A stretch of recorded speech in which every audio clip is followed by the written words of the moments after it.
I'm going to pull out. I don't think there's anything in here.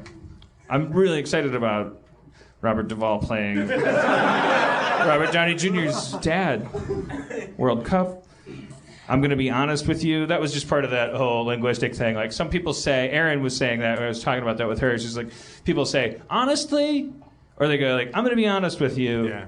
And there's nothing wrong with that. Like, we got to get beyond the whole idea of like, oh, I hate that. We should never do that and stuff. It's just something that we do. Sometimes we do it. There's people out here who have abused that. There's people who... I have used the phrase, I'm going to be honest with you, to wonderful effect.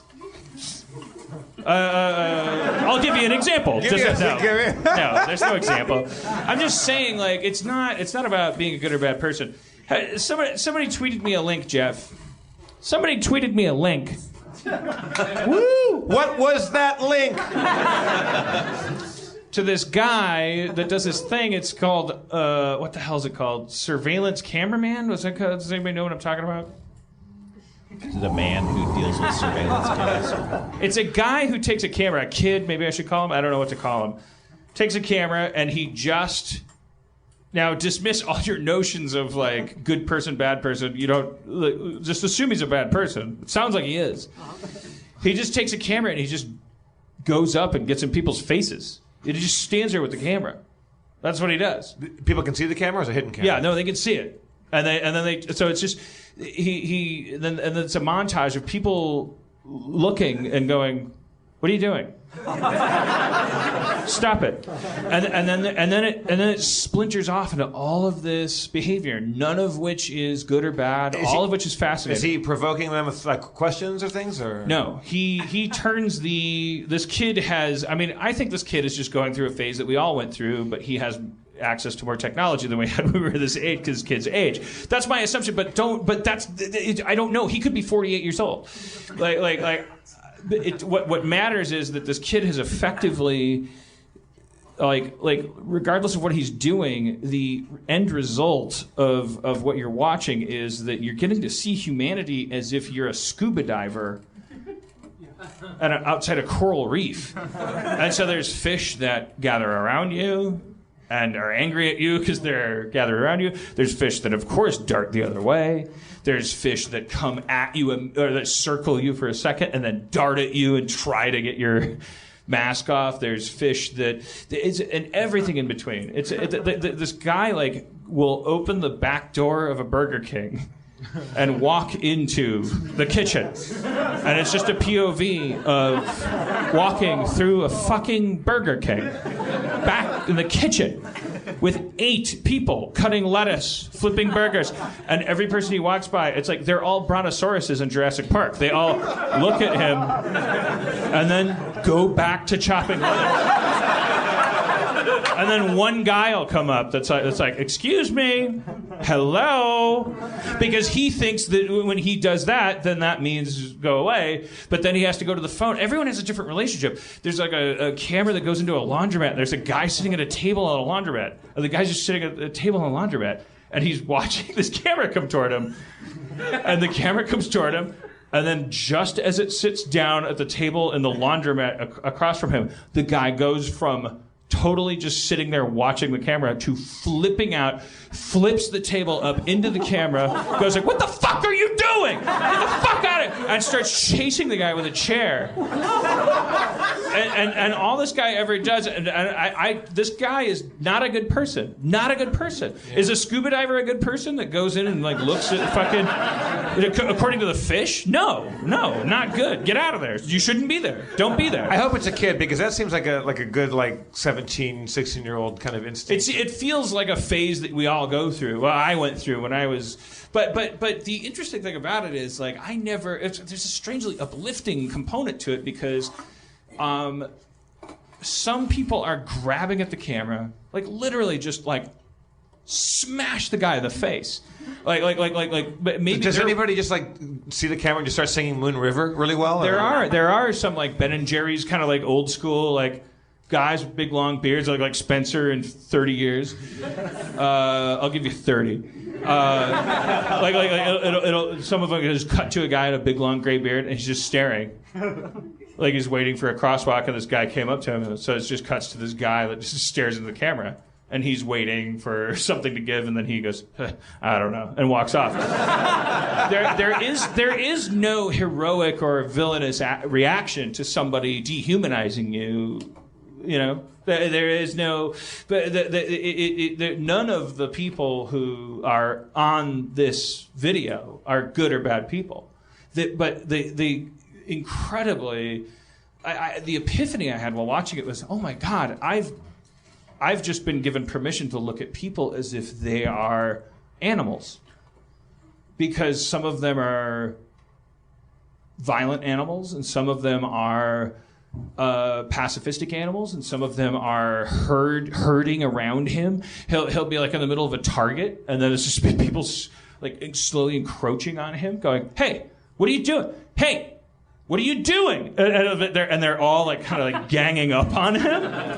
And then one fat guy will come like, "Hey, come on, what are you doing?" Like he's like much more of an alpha male. I could just watch it for hours. Because, but the camera never turns. You never meet this guy. You never see him. No, he's just, I think in the early ones, people say like, "What are you doing?" And you hear the kid's voice go like, "I'm making a video."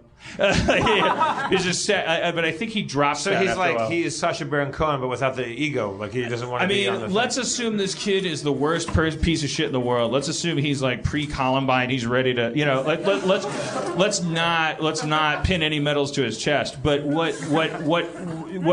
all I know is that the content that's coming out the other side, I think is art. Because I am like you. I've had to watch people on YouTube a lot, and I've never been so fucking fascinated, which is really interesting.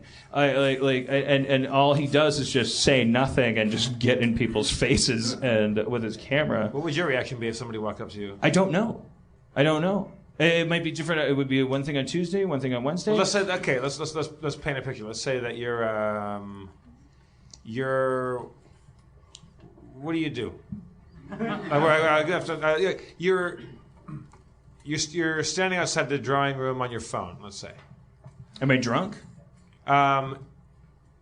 Midway. You're not drunk yet. You've had a few. Who am I talking to on the phone? Aaron. And Aaron on the phone. Aaron's on the phone. Everything's in a good fine. mood, bad mood. Yeah, and then you're just out there, and then when you hang up the phone, and now you're not talking to anybody. Now you're taking the moment. It's a nice day out in California, and you're going through Instagrams or through tweets or whatever. So now you're just idling out there, and this person, and let's say so the guy comes up and he gets about. This guy usually gets, if he's allowed to, he gets about 1.5 feet. Oh, so yeah, wow. See, it's personal space. Yeah. That's a bubble burster for most people. Yeah, it does. If he didn't have a camera with him, it would be weird.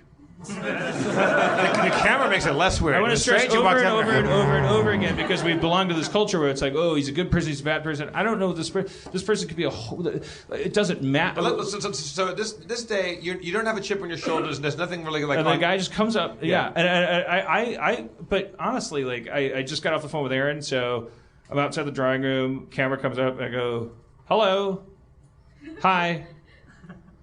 And so this guy just stands there and doesn't do anything? Who are you? Yeah, this is what often people are doing. They're going like, hello, what are you doing? What are you doing? Now, then a bunch of people, some people go, and I don't think these people are bad people at all, they go, and they fucking like thrust. Smack. The camera goes black. They punch him.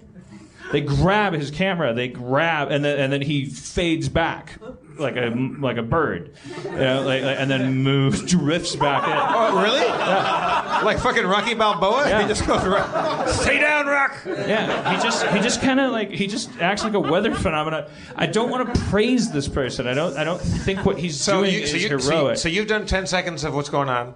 I would go. Do you walk away? Do you do a bit? Okay. Here's what I think I would do in my current mood right now. Right. It happens as you leave the. I just got off the phone with Aaron. I'm not in a fight with Aaron. I'm not in a bad mood. I'm not feeling insecure about where I am in my life. I get off the phone. There's a guy doing this. He's a stranger to me. He's holding a camera in my face. I would go, hello. I would be like, hi. What are you doing? What are you doing? And then after a while, I would try to find his exhaustion point. I would be like, well, yeah, no, but that's me. But I don't want to stress. That's me on a good day. Like, there's a million ways you could catch me where I'd be like, what the fuck are you doing? Let's say you and Aaron, there's tension brewing, and let's say you got a call from, an irritating call from an agent or lawyer or like on the heels of me being all over the headlines online. Well, but Chevy Chase was, the Chevy Chase down Harmon, Chevy Chase down Harmon. I would assume that was a paparazzo coming. And I would be like, okay, hey, ha, Chevy Chase, ha. and then the guy would be like, stay there, and I'd be like, okay, so, ha, Chevy Chase, but I think you should always do that whatever happens. But the truth I think if a stranger walks up to you and just tries to shake your hand, you should the really interesting thing about this series is that you're not dealing with people who have any relationship with cameras at all, and that's the most interesting thing, is that we all have protocols that we initiate in when we feel like something strange is happening to us, and cameras dehumanize us, and we invented them to try to capture humanity. So we're used to using these things. When we see them, we're like, oh, I better be human now. Hey, coming up next on Camera Face, coming at you. And what these people are doing is they're putting their poopy undies in a laundry machine, and then there's a lens there. And for me, the unspoken part of what some of them are saying when they like smash the camera is like, hey, when I'm ready to have a camera on me, I'll have my shit together. I'm gonna say some amazing things, and I'm gonna. There's something strange. That's just my own interpretation. Because I'm coming from a really specific place. I think what's interesting about it is that it feels like this kid. I don't know if he's 15, 25, 48. He might have a fucking like tiger scars down his face, like he may look. The whole point may be that this guy looks like a fucking monster and has a camera. What I'm seeing on the videos is the equivalent of like if you took like goggles and didn't even strap them to the back of your head, but just put them down in a Caribbean like coral reef, and like just like you're all of a sudden looking at people. I don't as like if they're animals. I've been asked several times. I was on a show one time, and there was like a sketch show, like a TV show, but also I've been asked to do other things that were hidden camera shows. I did one. I did Jimmy Kennedy Experiment. I don't like it. I don't like ambush style stuff, like because those shows tend where somebody kind of has to lose a little bit, and I don't think it's funny when someone loses. And we were on Venice Beach doing these bits. And this was a show called Downer Channel that was on for like 6 episodes a long time ago. And we were on Venice Beach, and there was a crack house like looking place across the boardwalk. That was where the hidden cameras were. There was a guy dressed as a bum that was a cameraman, so he's laying by. So there was cameras everywhere. And I had glasses on, early day like camera, like in the middle of the glasses. And I was selling stuff. And I did this one because I thought I could make it funny, kind of. And so I was selling dolphin jerky. And people got really bummed out about it, but also some people was like, "I'll try that dolphin jerky." And there was a little sticker on it with a picture of a tuna and a line through it, like it was tuna safe. But there was one we were selling, and it was Che Guevara's. It was a cereal, about Che Guevara-based cereal, or Che Crunchies or something like that.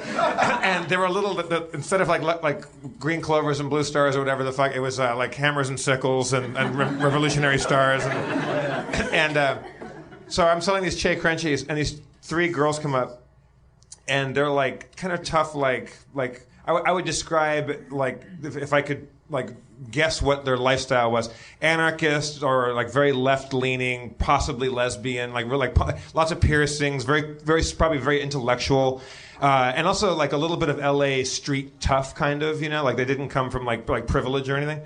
And they came up and they were instantly just fucking bummed out about it. And I have a little ear speaker or whatever they call it, earwig things. And I have the producers saying like, "Oh yeah, these are good. Go after these girls. I'm like, I'm not gonna fucking go after these girls. They're gonna kill me. And they're like, what the fuck's up with the cereal? Like, do you think that Che Guevara, if he were alive today, would sign off on that? Do you think his family? And I said, no. All the half of the proceeds, if you buy a box of Che Crunchies, goes to these Zapatistas living in the hills of Chiapas. but like they're like in the speaker they're going no antagonize him. I'm like fuck you, look at him fucking. I said and they're like what? I go you know that like Cubans invented cereal. I got like it's a communist product, like through and through. This is a very lefty red. I go. You're probably too young, but have you seen I Love Lucy? I said Ricky Ricardo is a Cuban, and he eats cereal in every scene because it's a Cuban. And they were like, so two of them were starting to go like, for real? Like wow. Like, and then one of them was just she's just staring at me and she wasn't buying it. And then she saw the little dot in the center of my glasses and she saw that it was a camera. And then she realized that she was on a TV show. And she looked at me and she gave me this look and she goes, "Is that a camera?" I go, yeah. So the people in the thing couldn't hear us, and they're like, all right, and I go, thank you. Like they just left, but like. They asked me to do a thing where like there's people making sand art and there's people selling stuff and like there's people on the boardwalk that their whole lifestyle, their whole living is they do crazy shit on the boardwalk. They make funky art or they roller skate and play guitar or they make sandcastles and shit. And they wanted me to come out there with a leaf blower and just fuck around. And I was like, absolutely not, because that's not funny to anyone but an asshole. So another guy in the cast did it. Guess what? Wasn't in the show because everyone wanted to fucking murder him. Yeah, I don't like that stuff. Although he did have the leaf blower, and there's a bunch of Hare Krishna guys dancing and banging on cymbals and tambourines. And there's a really good shot, but it never aired, I don't think, of him dancing with the Hare Krishnas while the leaf blower is blowing all their robes around. But they were like, this is the best day of our lives. Which makes me like Hare Krishnas a lot more. When I think about cameras being on me all the time, I would like to be part of a fairy tale where I learn that this isn't true, but I actually feel like the more the better. Like I feel like this strange perverse, I just feel I feel emotionally like somewhere at the root of all of my developmental experience, there's so much people catching you doing things, people saying, "You do what? You're that way? You that? You do that?" And throughout your adult life, I mean, if you're this though, if you're lucky enough to move forward in your adult life, that you can slowly, like, those things become jokes, they become stand-up bits, they become sketches, they become poems, they become Tumblr blogs, they become things like you don't just shed them, you actually drape them around you like feathers in some amazing cloak, and you start to fly with them. And I know that it's probably therefore not healthy to say, all right, everybody just fucking gather around me, put every camera you have on me, let's all go to bed together, fucking try as hard as you can to catch me not being a good person. I bet you can't. It feels to me like a subversive act. Like, what do you think you're going to catch me doing? What do you think you're going to catch me thinking? Everything that I think I say, do you really, really think that you live in a world where everyone around you is hiding things from you? And are you therefore hiding things from everyone? Can we very, very slowly start to peel these masks away? Can we talk to each other? Can we see each other? And so I have a very twisted relationship with surveillance, these cameras. I don't want the fucking NSA watching me through a laptop, but I do want fans up in my grill. I do want documentaries made about me. I wish that I could create an orbit of fucking cameras around me. I wish that I could be Truman in the Truman Show. I understand that compulsion. And I always wonder, like people who feel that way, because those people, they're on reality shows and they cut each other up and put each other in suitcases, and they're crazy, like they want to be superstars. Like what is that? Where is that?